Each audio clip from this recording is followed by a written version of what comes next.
దేవుడు చక్కని వాక్య సందేశములు మమ్మలను బలపరిచిందన్న ఒకటి దేవుడికి స్తోత్రం చెప్పండి. కేవలం మనము ఇక్కడ వింటున్నామంతే, మళ్ళీ ఇంటికి వెళ్ళిపోయిన తర్వాత మళ్ళీ మన దాని అంతే. మళ్ళీ వచ్చే వారానికి అయితే మనం ఈ ప్రసంగం కూడా చెప్పాలి పరిస్థితిలో ఉన్నాయి.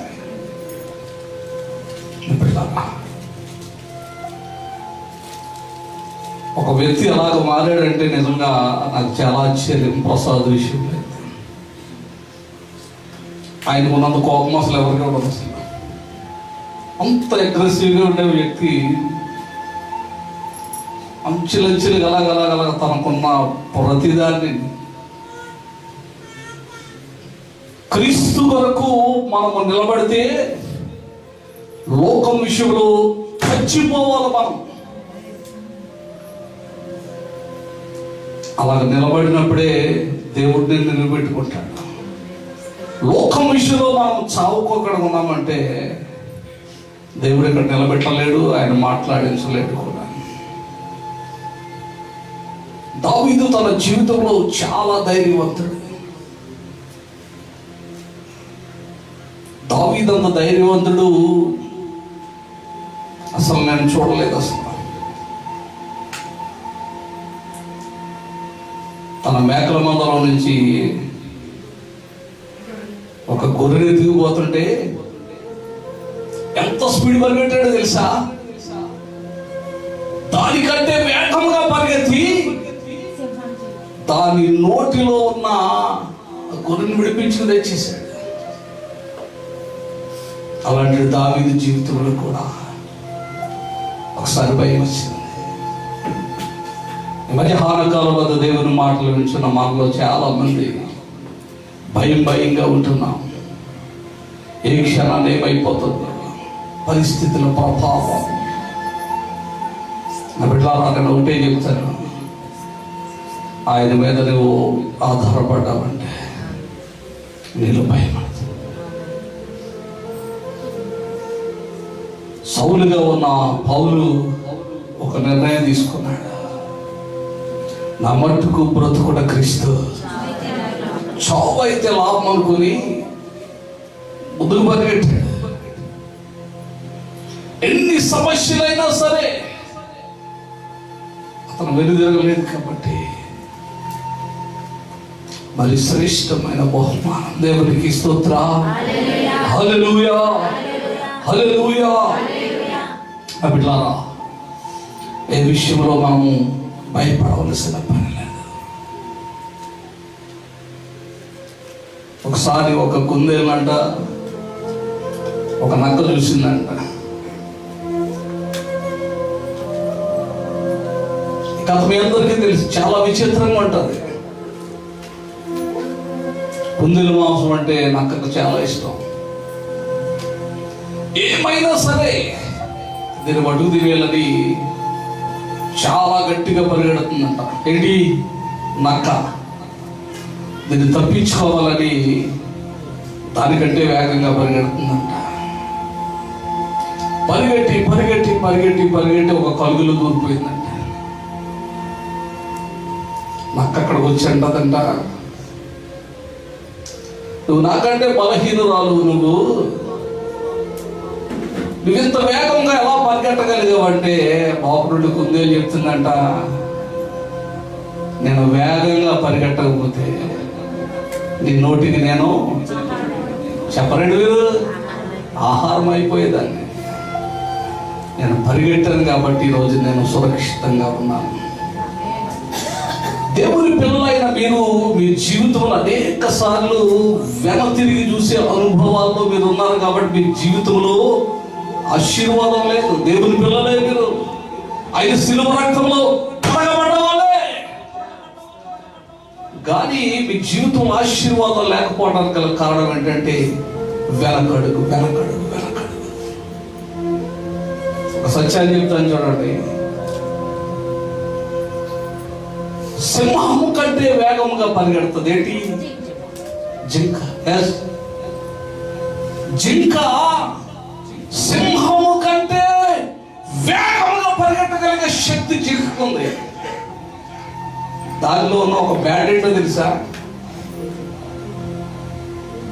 పులి నుండి తప్పించుకుంటూ పరిగెత్తి ఒకసారి ఆగి చూస్తుందంట అది వస్తుందా లేదని.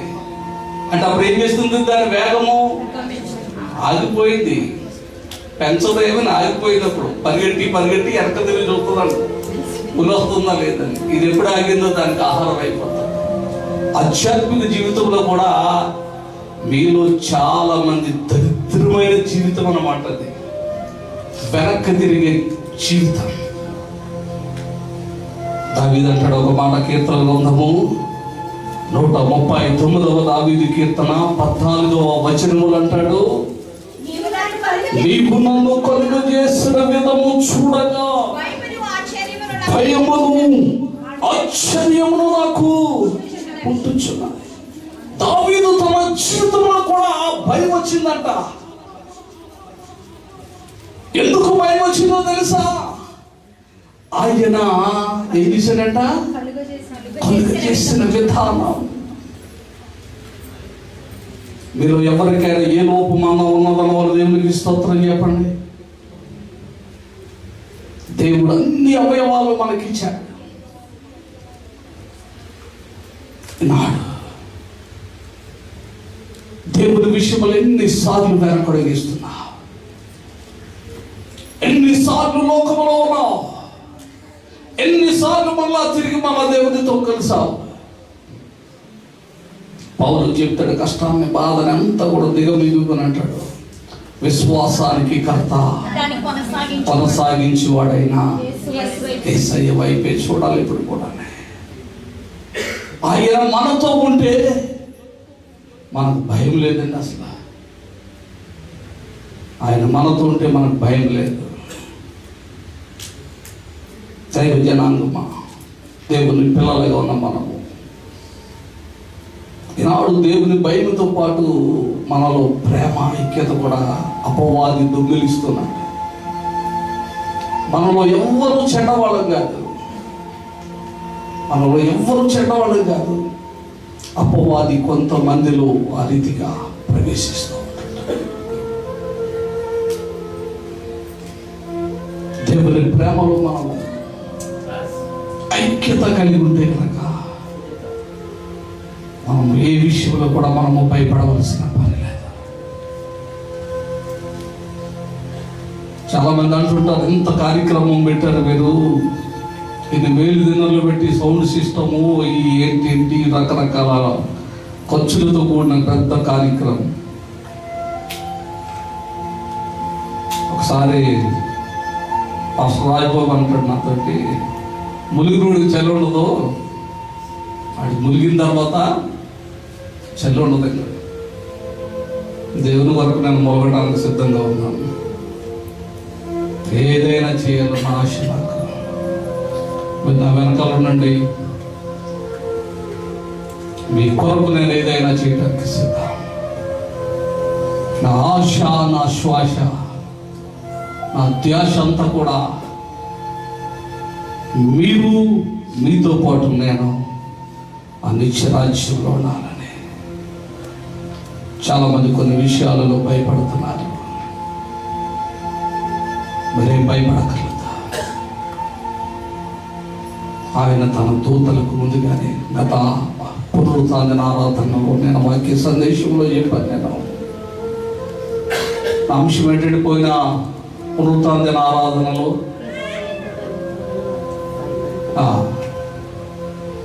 దేవుని పిల్లలకు దేవుడిచ్చే భద్రత అంచెలంచెలుగా ఉంటుంది. దేవుని పిల్లలకు దేవుడు ఎలాగిస్తాడంటే, వారి చుట్టూ దూతలు పెడతాడంట. ముందు దూత వల్ల సాధ్యము కాకపోతే ఆయన ఏం చేస్తాడంట, ఆయన రెక్కలలో పెట్టుకుంటాడంట. ఆయన రెక్కల చోట్ల కూడా మనం దాటామనుకో, శత్రువైన అపవాదు వస్తేనంట మూడవ అంచె భద్రత ఏంటో తెలుసా? అగ్ని రథాలు మన చుట్టూరు పెడతాడు. ఆయన శిలువ రక్తంలో కడగబెడతాడు. నువ్వు ఏ విషయంలో కూడా ఎప్పుడు కూడా భయపడవలసిన పని లేదు. మనం లేచి నిలబడతా. ఈ మధ్య హానకాలం ఒక్క మాటలు చెప్పి నేను ముగిస్తాను. సమయం అయిపోయింది. నా బిడ్డలు ఎంత రీతిగా మాట్లాడుతుంటే నేను మాట్లాడవలసిన పని లేదు. రానున్న దినాలలో బిడ్డలు అద్భుతమైన వాక్య సందేశాల కొరకు బిడ్డలు సిద్ధపడుతుండగా వారి నిమిత్తము ప్రార్థన చేద్దాం. మనలో చాలా మంది వినుంటారు ఈ ఉపమానం. ఒకసారి ఒక విమానం